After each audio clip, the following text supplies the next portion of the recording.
বাড্ডা ও সূত্রাপুর থানায় করা আলাদা দুই মামলায় সাবেক আইসিটি প্রতিমন্ত্রী জুনাইদ আহমেদ পলকের ফের ৩ দিন করে ৬ দিনের রিমান্ড দিয়েছেন আদালত। এছাড়া কলেজ শিক্ষার্থী হত্যা মামলায় সাবেক ডেপুটি স্পিকার টুকু, সাবেক ক্রীড়া উপমন্ত্রী আরিফ, চট্টগ্রাম বন্দরের সাবেক চেয়ারম্যান সোহায়েলের ৩ দিনের রিমান্ড মঞ্জুর করেছেন আদালত। দর্শক, সবশেষ খবর জানাবেন আমাদের সহকর্মী মাসুদ সুমন। সুমন, আসামিদের আদালতে কখন নাগাদ নেওয়া হবে এবং রিমান্ড নিয়ে সবশেষ কি তথ্য আছে আপনার কাছে জানাবেন?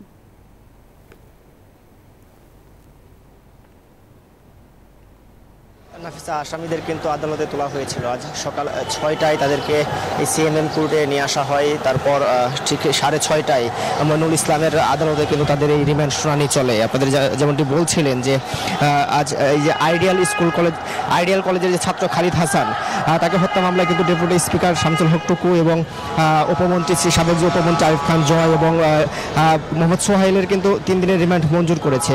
আপনারা জানিয়ে রাখি, এই মামলায় কিন্তু এর আগে 7 দিনের রিমান্ডে ছিলেন তারা। আজ সকালে তাদেরকে আবার আদালতে হাজির করা হয়। হাজির করার পরে কিন্তু তদন্ত কর্মকর্তা লালবাগ থানার যে উপপরিদর্শক আকাশ মিয়া তাদের ফের 7 দিনের রিমান্ড আবেদন করেন। এই সময় তাদের আইনজীবী রিমান্ড বাতিল করে কিন্তু জামিনের আবেদন করেন। পাশাপাশি রাষ্ট্রপক্ষ সেই জামিনের বিরোধিতা করেন। উভয় পক্ষের শুনানি শেষে কিন্তু আদালত তাদের এই রিমান্ডের আদেশটি দেন। পাশাপাশি আর জানিয়ে রাখি, এর আগে কিন্তু 25 আগস্ট এই মামলায় গ্রেফতার দেখিয়ে তাদের 7 দিনের রিমান্ড মঞ্জুর করা হয়। পাশাপাশি যেমনটি আপনি বলছিলেন, জুনাইদ আহমেদ পলক, সাবেক আইসিটি প্রতিমন্ত্রী, তাকেও কিন্তু সূত্রাপুর এবং বাড্ডা থানার পৃথক 2 মামলায় তাকে 6 দিনের রিমান্ড মঞ্জুর করেছে আদালত। দুটি থানায় 3 দিন করে 6 দিন। একই আদালত কিন্তু এই রিমান্ড আবেদনটি মঞ্জুর করেন। আমরা সকাল 6টার দিকে দেখেছি তাদেরকে আদালতে হাজির করা হয়। তাদেরকে এরপর একরাম হোসেন কাউসার এবং ওমর ফারুক হত্যা মামলার অভিযোগে কিন্তু এই সূত্রাপুর থানার মামলায় 7 দিনের রিমান্ড আবেদন করা হয়।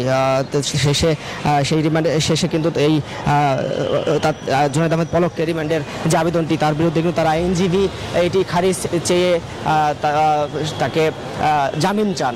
সেটি তারপর রাষ্ট্রপক্ষের শুনানি শেষে কিন্তু এই আদেশটি দেয়া হয়।